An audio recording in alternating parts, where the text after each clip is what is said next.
Coming up next on this week's edition of SBU TV, friends don't let friends text and drive. And a two-time Oscar winner spends some time close to Olean.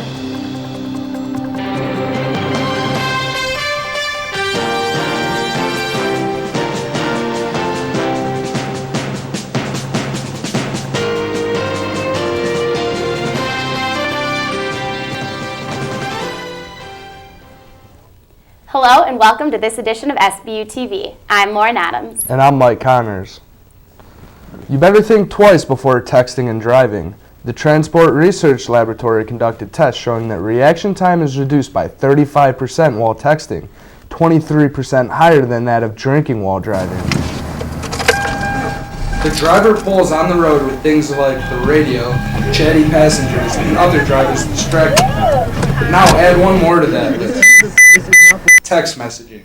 According to the National Highway Traffic Safety Administration, distracted drivers account for almost 80% of accidents in the United States, and 65% of those drivers were distracted by text messaging. I think texting and driving is really dangerous, and I think it's far more dangerous than just talking on your phone, because when you're just talking, you just have to use one hand, but texting, you're oftentimes using both hands, and you have to look down and read the text messages. Studies show that when a driver sends a text message, they are 5 times as likely to crash, as well as having their ability to steer reduced by 91%. We set up a controlled road course to see the effects of texting while driving. The result? The driver knocked down 1 out of 8 cones and missed the final cone completely every time. Not only was the driving subpar, but so was the texting. The texting was supposed to read, "I'm texting while driving." I know I've been trying to text before, and I've looked up and had to stop really quickly and brake quickly and realized I could have gotten in a big accident if I had not looked up that exact second.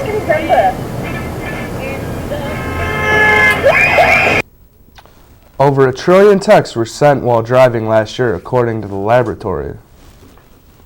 Disapproval. The Democratic-led House is set to vote on a resolution of disapproval of Representative Joe Wilson for his interruption of the President's address to Congress on health care reform. Meanwhile, CNN's Samantha Hayes reports on the politics involved in trying to find the middle ground on the health care debate.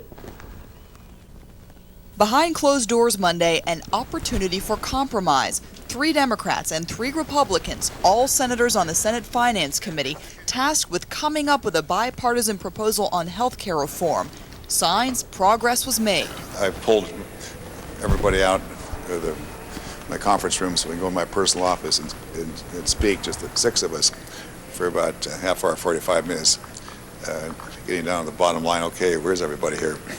The group discussed several issues, including medical malpractice and ensuring that any bill coming out of the Finance Committee would specifically prohibit funding of abortions and health care for illegal immigrants. The bill itself may be ready soon. It's increasingly looking like it'll probably be Wednesday, but certainly no later than that. Meantime, debate continues on Congressman Joe Wilson's outburst during the president's address to Congress last week, when Wilson shouted, quote, "You lie." The House is set to vote on a resolution of disapproval denouncing the South Carolina Republicans' behavior. The White House refrained from taking sides, noting that the president accepted Wilson's apology. We ought to have passionate debates. That's what our history is predicated on. But I think what we have to understand is, how can we disagree without being personally disagreeable to each other? The move to vote on a resolution of disapproval was led by one of Wilson's fellow South Carolina lawmakers, Democratic Congressman James Clyburn. In Washington, I'm Samantha Hayes. The move to vote on a resolution of disapproval was led by one of Wilson's fellow South Carolina lawmakers, House Democratic Whip James Clyburn. Healthcare is a major topic across the United States, and speakers at a recent seminar at St. Bonaventure University left one question on everyone's mind. Is healthcare a right or a privilege? Katie Beacham reports. Healthcare is not affordable in this country. Democratic Congressman Eric Massa, joined by Dr. Andy Coates, spoke to the SBU community about the current healthcare debate. If I get rich making you sick, that is a fundamentally flawed proposition in my mindset. And yet, that is exactly the model of healthcare delivery that we have chosen in this country.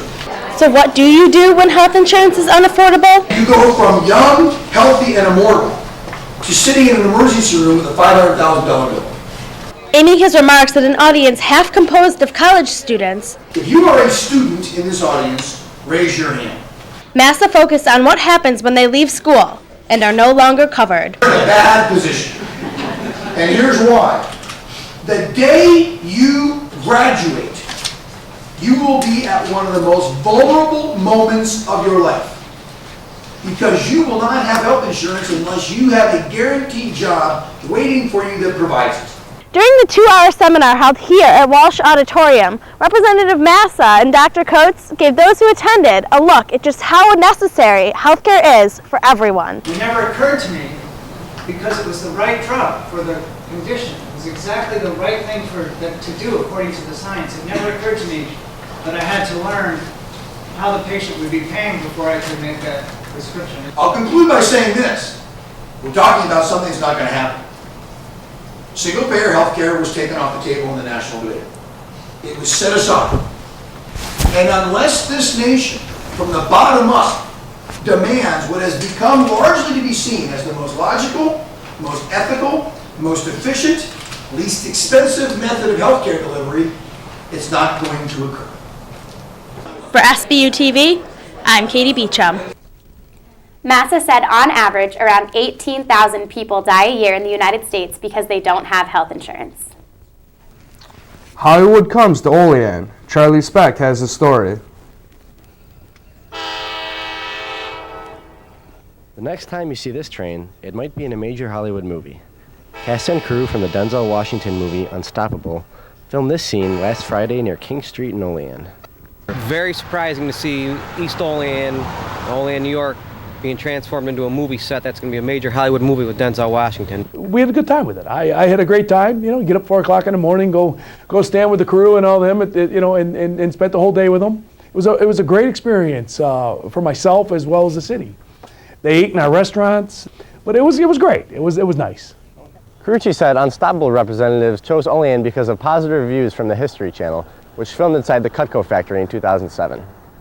Crews set up equipment near the houses surrounding these tracks as McLaughlin and others watched them prepare the scene. We saw the big water truck come up and down the street and spread water all over the street. It was very interesting to see how they did things and all the hands that help them do everything. The filming gave local Jamestown Community College student Thomas Quinlan one more reason to be proud of his hometown. I remember I was driving by Olean Middle School at that night, and the whole middle school was full of trailers and stuff. Who would expect that? Only in New York. That's pretty cool. I was really proud of my town. I love this place. We're going to be movie capital of New York. How's that sound? For SBU TV, I'm Charlie Specht. Unstoppable is due to release in November of 2010. From movies to books, the Afghan-American author of the bestseller The Kite Runner is back in Kabul. Khaled Housseini is there flying kites with Afghan children, trying to draw attention to the plight of the country's youngsters on behalf of the United Nations. CNN's Atia Abawi has more. Aziz finally has a piece of land to call his own. Under a blazing sun, he's building a new home for his wife and 5 children. There's barely enough water to make clay bricks, but Aziz perseveres. At least he has a place to call a home. Since 2002, 5 million refugees have come back to Afghanistan. Many are not better off. They're living in tents in their own country rather than outside, as are some 300,000 internally displaced Afghans. The government and the UN Refugee Agency are resettling refugees.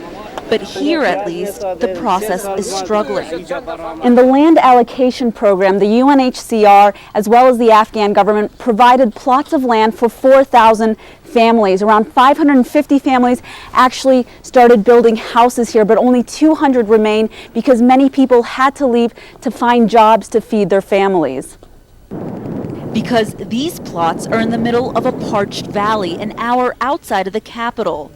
There are few jobs available, and farming is not an option because there's not enough water. Aziz says he and his wife can handle a few days without food. They've been doing that for decades, but it's hard to decide which of his children can eat today and which must wait. They are grateful for what they have received, but it's not enough to survive. The family that we visited today told me that they've been from refugee camp to refugee camp, from province to province throughout all the wars, but now they have a stable land to live on, but what they need is a job to improve their lives. One man trying to help them is Khaled Housseini, best-selling author of The Kite Runner and now a Goodwill ambassador for the UNHCR. He returned to Kabul this week to do some kite running and draw the world's attention to Afghanistan's refugees. Time and again, they told me they feel voiceless, and I want to give them a voice. I don't want their story to be lost in the greater narrative of the elections, of the Taliban, of Al-Qaeda, and the war. It was Housseini's story of two boys in a kite that opened the world's eyes to Afghanistan's suffering. Now, the man behind the story hopes that one day there can finally be a happy ending for people like Aziz and his family. Atia, Abawi, CNN, Parwan Province, Afghanistan. Up next, we take a look into local fire department statistics and a recent addition to the St. Bonaventure University School of Journalism and Mass Communication. As an intellectual in this country, I am more qualified to make public policy. I've yet to find the woman who's my intellectual peer. Hey ladies, Clarence, straight white male seeks a good cook, someone cool. This guy votes. Shouldn't you? Y2Vote. For voter info, call toll-free or see us at y2vote.org.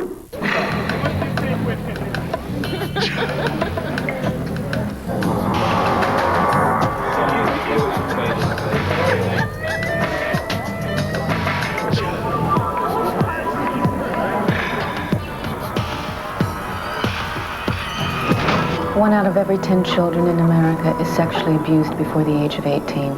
Unlock the silence. If you need help, call RAIN, 1-800-656-HOPE.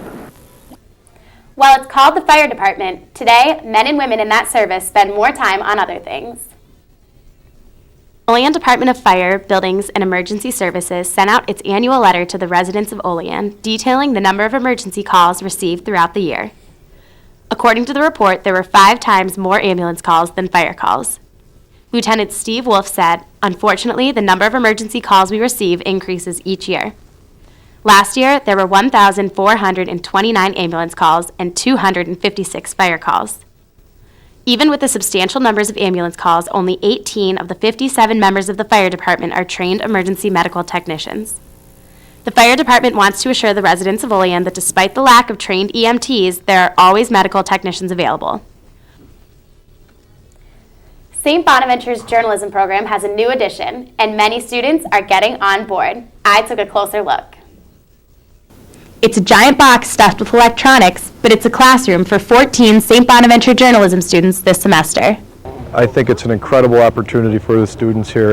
That opportunity is the chance to take remote video production, a journalism class taught on a live television truck by professionals in the field.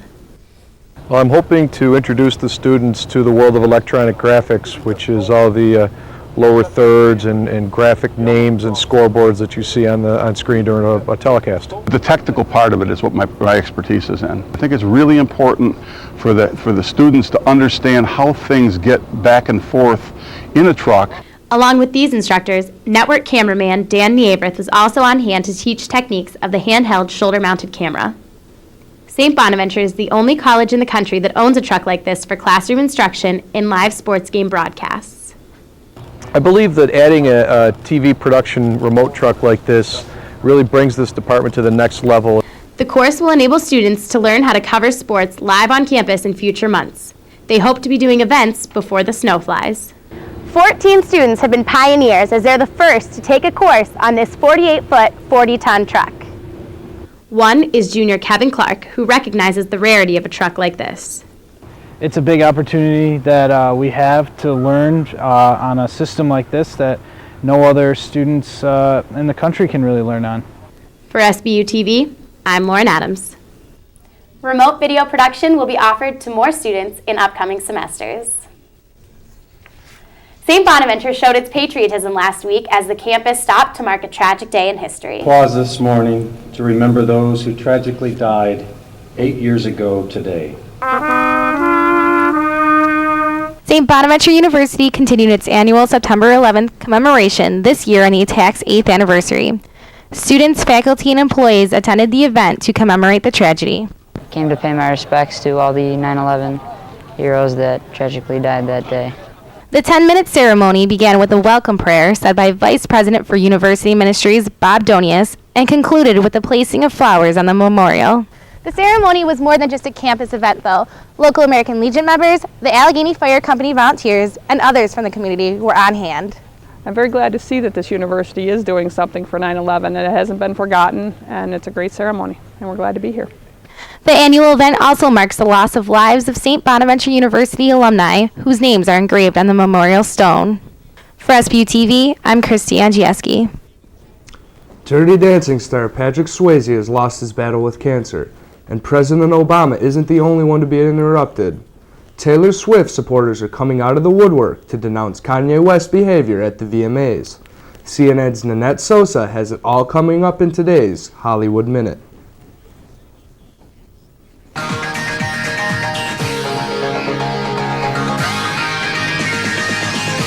Patrick Swayze died Monday after battling pancreatic cancer. The actor was perhaps best known for his breakthrough role as Johnny Castle in the 80s cult flick Dirty Dancing, later teaming up with Demi Moore in the 1990 romantic thriller Ghost.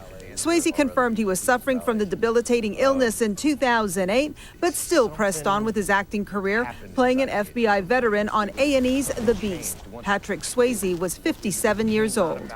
Reaction on Twitter came fast and furious after Kanye West interrupted Taylor Swift's Best Female Video speech at the MTV Video Music Awards. From Katy Perry to West, it's like you stepped on a kitten. Country singer John Rich called West a lowlife and that he needed to have his backside, quote, kicked.